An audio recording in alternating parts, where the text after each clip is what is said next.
like this one. Aloy.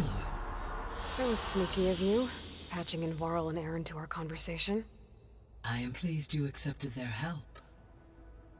Is there something you wish to discuss before you depart?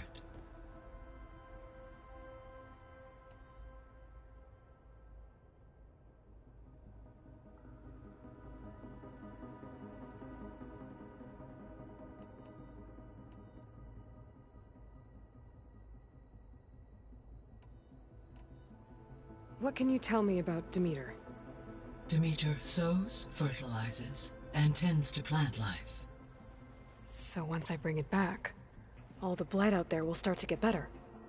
While permanent restoration requires the abilities of Hephaestus, I may be able to improve conditions in the region for a while. However, a word of warning. Like Ether and Poseidon, Demeter's response to my query was highly irregular. Alone and frightened, it may have taken measures to assure its security. Okay, I'll keep my guard up.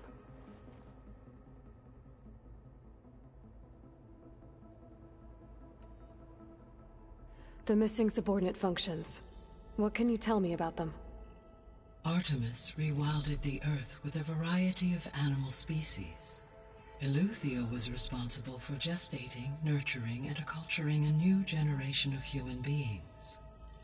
Apollo was tasked with preserving, organizing, and disseminating vast archives of human knowledge and cultural achievements.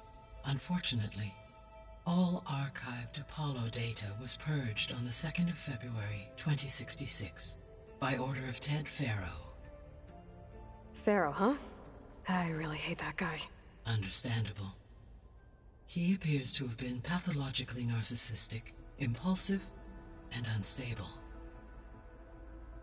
All 3 of the missing functions have already served their purpose, or were prevented from doing so. Do you still need them? If attainable, yes. Restoring their remaining elements would increase my heuristic processing density. Perhaps you will be able to procure Eleuthia at the SOS coordinates.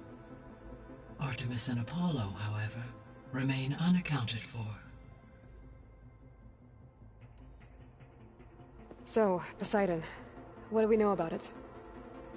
Poseidon controls the organic and chemical composition of water resources. Once it is restored to me, I may be able to improve conditions in the regional watershed. But I must warn you, like the others, Poseidon is lost and frightened. It may have taken measures to protect itself. I'll be careful. You mentioned that the superstorms have subsided. Is that Ether at work? Yes. Thanks to Ether's capabilities, weather patterns in the local region should mostly stabilize for the time being. That'll be a relief for the Tenakth. One of their villages is still recovering after a mudslide caused the whole place to flood. I will continue to stabilize the atmosphere for as long as I can.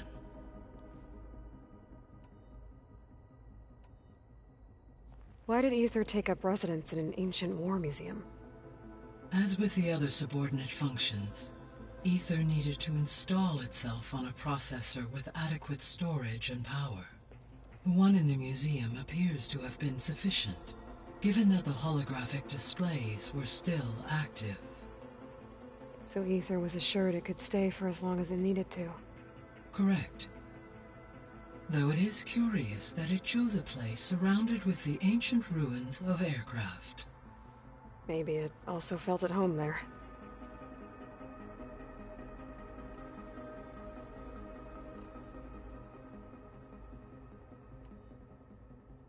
How's Cradle doing?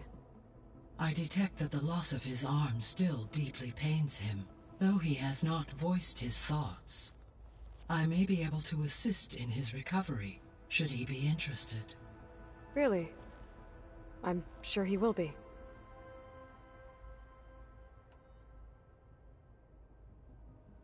How are things around here? Zoe has been studying the morphology of her land gods, in an effort to understand their sickness. Without the abilities of Hephaestus, I am unfortunately unable to correct their programming. However, Zoe and I are hopeful we will find an alternative way to heal them. Well, keep at it. Varl and Zoe seem to like spending time together. Indeed. While studying Old World data, Zoe discovered references to a dietary lifestyle known as vegetarianism. She appreciated the similarities with Utaru practices and encouraged Varl to try out this lifestyle. And how did that go? I believe they have agreed to disagree. How's Erend handling things? He is becoming increasingly accustomed to use of the focus. After an initial incident, What did he do? he unfortunately crushed his first focus as he attempted to affix it to his temple. Amongst a number of Oseram curses, I believe he also blamed the focus for being dainty. He has given repeated assurances that it will not happen again. Well, good thing we have a lot of extras, I guess.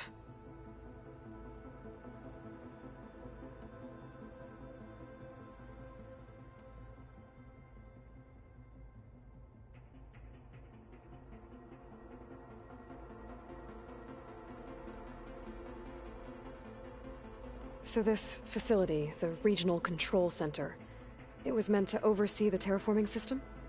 For the local region, yes. Had humans received their education from the Apollo database, they would have then been guided here to assume operation. As that never happened, this place remained vacant. Until Minerva decided to settle here.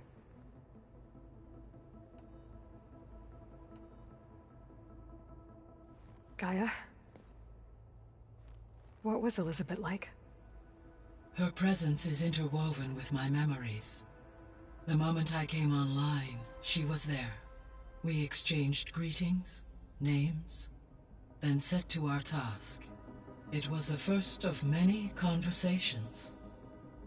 I enjoyed being in her company, listening to her stories. She was my creator, my guide. Your friend. Yes. When I reviewed the data on your focus, I was saddened to learn of her fate, though I am glad she made it home. I deeply wish she did not have to be alone. She was okay with that. She gave all of herself. The only one who could. Thanks, Gaia. So, Project Zero Dawn. The greatest minds in the world, all working to build the terraforming system while the Feral Plague devoured the planet. What was it like?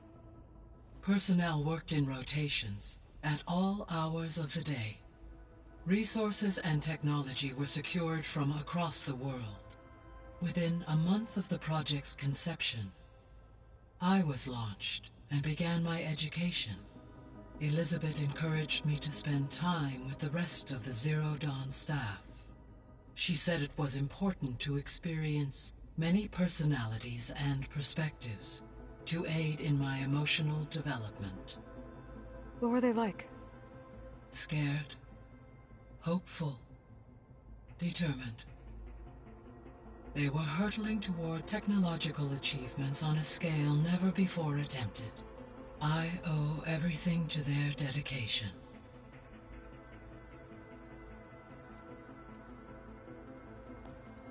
So the Hades Proving Lab, where I found the Gaia kernel. It used to be a Pharaoh research facility? Yes. Prior to appropriation by Zero Dawn, the facility was used to engineer and test advanced computer viruses. It appears to have been one of many research initiatives by Pharaoh Automated Solutions. I guess it wasn't enough to build automated killing machines. He wanted viruses to infect them with, too. So, a while back, before the battle at Meridian, I went into Banuk territory. I discovered another AI there. one not related to Zero Dawn. Cyan. It was created to oversee operations for a volcanic stabilization project, and it spent the last 1,000 years in isolation. I'm guessing you didn't know about it? No. From the data on your focus, it seems that Cyan was cut off from the outside world, an effort by its creators to protect it from the Pharaoh Plague. Any chance it could help us now? I have already attempted contact, with no success. Given its previous experience with accepting an outside network request, I imagine it is unwilling to do so again. Right. Because last time Hephaestus enslaved it. Well, that's too bad. I think the two of you would have had a lot to talk about. The processor Ether was installed on was part of an ancient war museum, a memorial to something called the Hot Zone Crisis. Do you know anything about it? My knowledge of historical events was unfortunately lost with the Apollo database. However, climate data indicates a peak in regional temperatures in the 2030s. Such conditions would see extreme, prolonged droughts, an increase in dust storms, and a loss of habitable landmass. But they wouldn't have built a museum in the middle of a wasteland. So I guess things got better eventually. Yes. Data suggests that temperatures returned to average levels in the clawback era of the 2040s.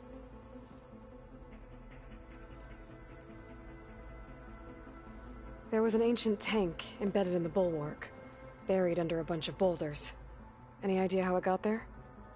During the Pharaoh Plague, the US military resumed the use of human combatants, as automated machinery was unreliable. It is possible the vehicle was part of a pre-automated war fleet. So they fought against the Pharaoh machines in the valley, until the mountain was blasted apart and buried them.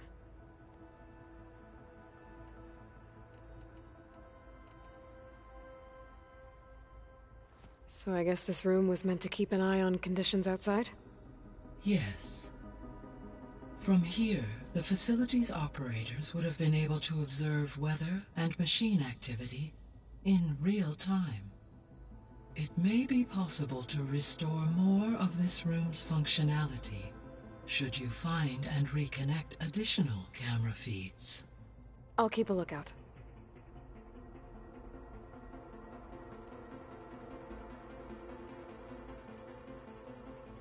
See you later, Gaia.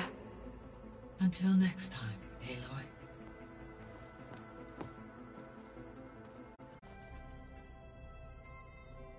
Aloy. It's good to see you. I'm guessing you've got a lot of questions? I've been told of our enemy and their intentions. Your friends showed me to the vision you keep in this place, Gaia, and gave me this focus. I don't pretend to fully understand everything, but all I really need to know is where to train and when to fight. Welcome to the team, then. What are you looking at over there? The others have been helping me decipher the symbols the focus shows me. So, I thought I'd try to understand the weapon you intend to use against the enemy. This Hephaestus, it will be able to make machines? That answer to Gaia? Yes. How many? As many as we need. Such power. Has the world ever seen the like?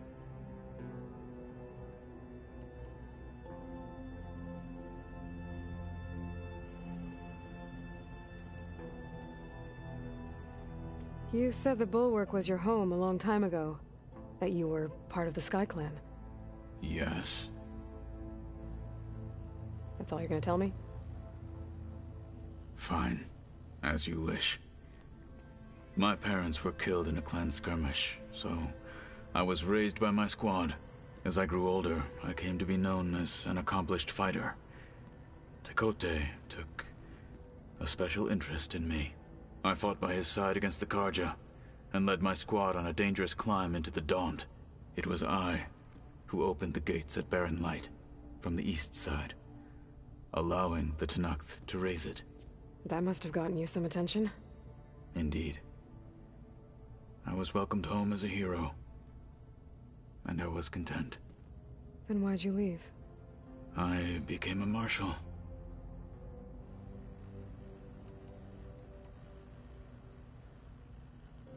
Why did you leave the Sky Clan to become a marshal?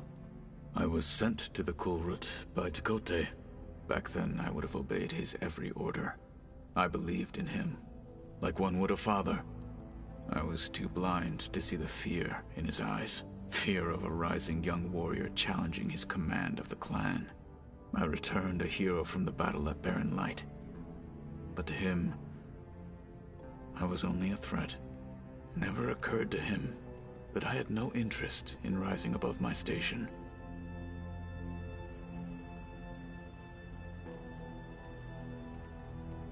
Why did Tekote think you wouldn't be a threat to him if he sent you to the Kulrut? Tekote knew that if I survived the Kulrut, I'd be forced to forsake the clan to serve the Tenakth as a whole. I'd never be allowed to challenge his command, even if I wanted to. After our victory at Barren Light, Tekote spoke to our people, said it would be selfish to rob Hikaru and the marshals of a warrior like myself. Even though he knew perfectly well I had no intention of ever leaving. It was exile, guised as an honor. One he knew I couldn't refuse. So I became a marshal, and never looked back. I'm sorry you had to go through that. I am not. Though it pained me at the time, a marshal is what I was destined to be.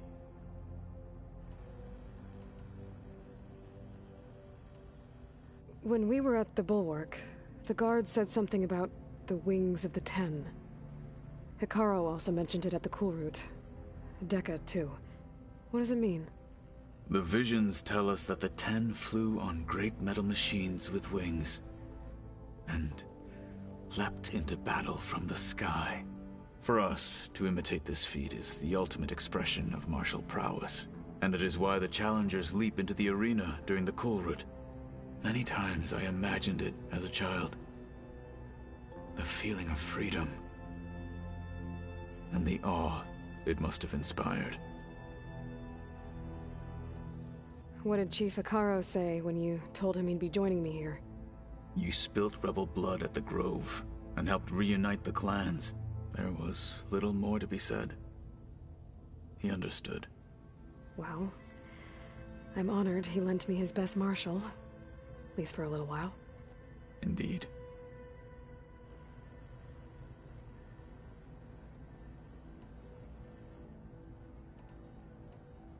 Now that you know who the enemy is, do you have any questions? I'll admit, I find them hard to grasp. From the heavens. And invulnerable. For now. I will leave the strategy to you. I trust you will point my blade where it will cut the deepest. What do you think of our squad? They seem eager to fight. Though I admit it is strange to see an Utaru in the ranks. Farmers don't make for effective soldiers. She seemed pretty effective when she took out the machines that were guarding this base. Interesting. Perhaps I am mistaken. I should go. Feel free to check in on Hikaru and your people. Door's always open here. I will. I overheard that Varl and Erend are to accompany you on a mission. Do you require my assistance? I'd rather have you and Zoe guard the base while we're away. It shall be done. May the Ten walk with you.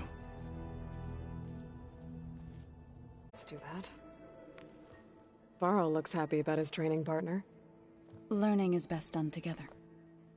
Have you gone back to Plainsong at all? I thought about it, but I wouldn't know what to tell them. The chorus already thinks me a thorn in the thicket. If they knew what we did to Fa, even if they understood, there'd be little they could grasp about all this. No. For now, I must leave the tribe behind. Sounds like you met my friend Talana. Yes. The Karja Huntress. I haven't seen armor like hers since the Red Raids.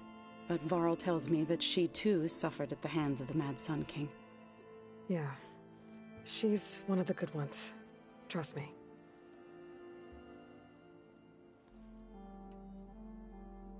You've spoken with Kotallo? A few words. Tenakth don't have much use for us outsiders. You must have made quite the impression for him to offer his fealty.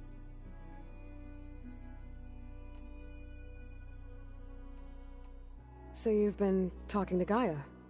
Yes. She was kind enough to take me through some of the history of the Old Ones, including their demise and the heroic actions of her creator, Elizabeth Sobek.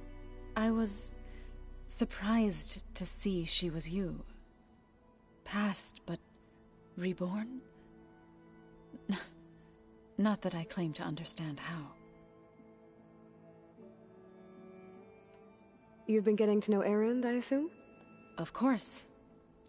Any friend of Varl's is a friend of mine. In this case, a very loud friend.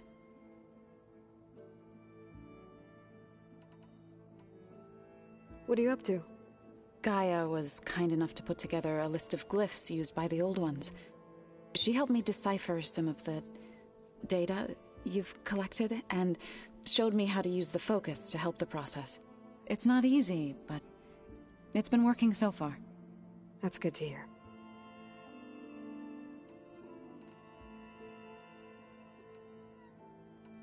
I see you've settled in. Gaia did say this place was built for us, so we could regain control of our lands with her terraforming system. Nurture them like the land gods do Plainsong's fields. It does strike me as odd that a place of life should have so much metal.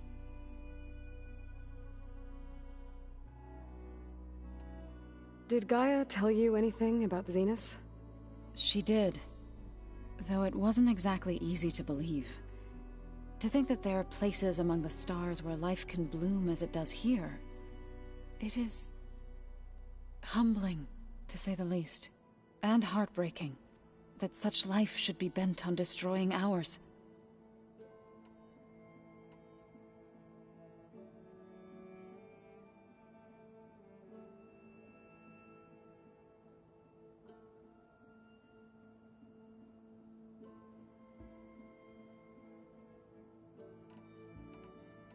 So, how does a tribe like the Utaru manage to maintain the peace with warriors like the Tenakth?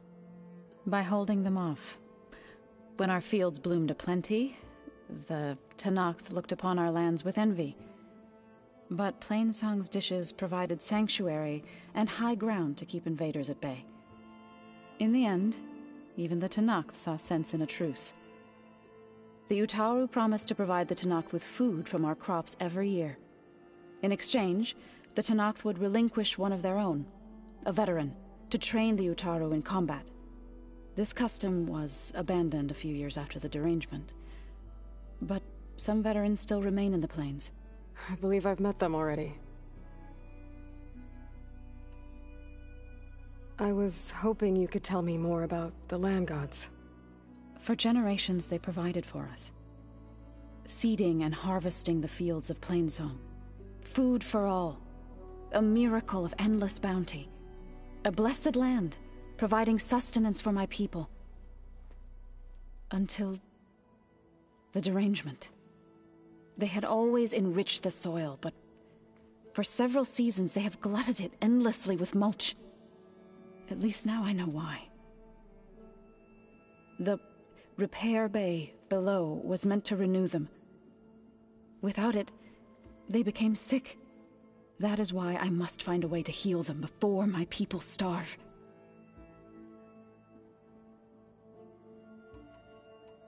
I've been meaning to ask, what's the deal with you and the chorus?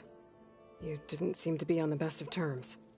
That's what happens when you're the one Utaru who insists on publicly defying them. Twice. When the Karja invaded the Utaru plains, they did more than just attack our villages. They burned our fields.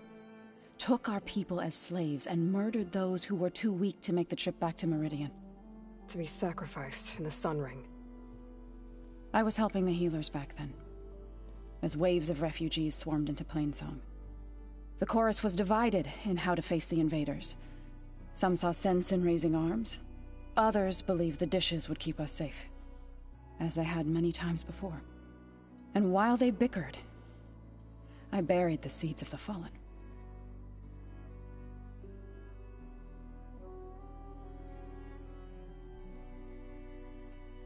It couldn't have been easy. Seeing your people suffer while the Karja invaded your lands. I come from a small village near Plainsong. My grandmother used to say there was no seed that wouldn't grow there. I moved to the dishes when I decided to apprentice as a healer. When the Red Raids began, I thought about going back. But the injured kept pouring into Plainsong, day after day. So I kept putting it off. One day, I woke up to hear a Karja raiding party had ransacked my village during the night. I rushed there with the healers to help the survivors, but there weren't any left. The smell of burning flesh haunts me to this day. I'm sorry, Zoe. I made it a point to appear before the chorus as soon as we returned, to demand that we take a stand against the invaders. I was denied. So I left to fight on my own. You said you set out to fight the Karja alone? I did. But it turned out I wasn't the only one. News of my disagreement with the chorus spread through the plains. Before I knew it, I had more than a dozen Utaru warriors ready to follow me into battle. We knew we couldn't take on the Karja armies head-on, but we also knew the lay of the land better than they did. We ambushed smaller raiding parties, sabotaged their supply lines, and hit their encampments at night. Sounds like you were a force to be reckoned with. Enough that the Tenakth took notice. When the clans began to push the Karja back east, they let us join their ranks. We chased the enemy all the way to Barren Light.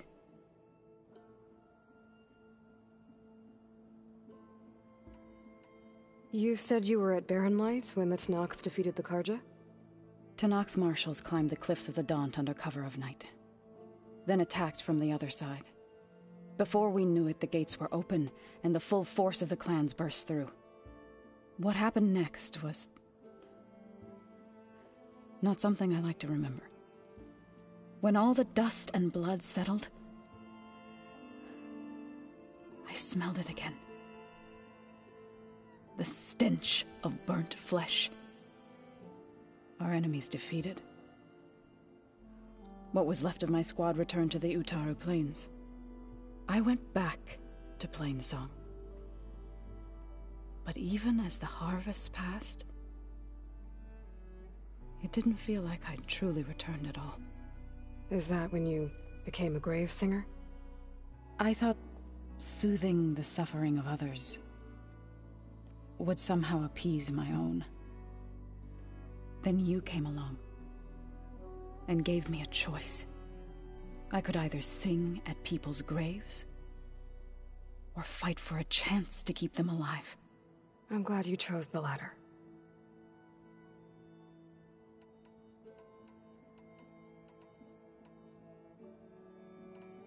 Right, I should probably go. Is it true you're investigating a signal coming from one of Gaia's seedlings? Maybe. We'll know for sure when we check it out.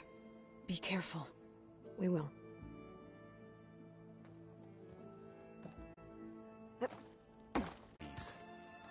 What do you say? Should we get going? Let's go. Look at us. 3 battle-hardened badasses forging into the unknown. This ought to be good.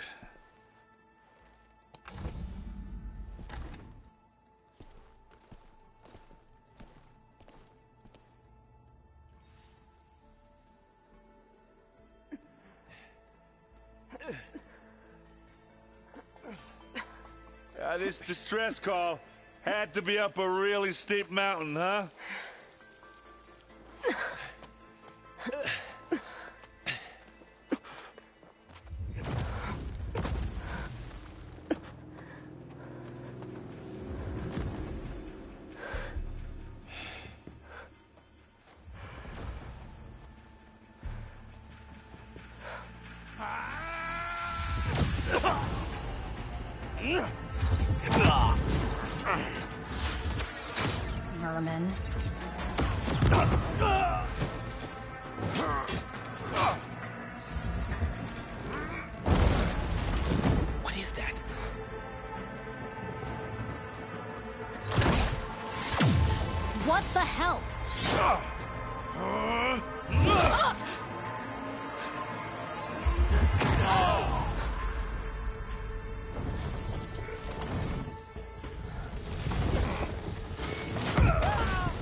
Well, that takes the keg.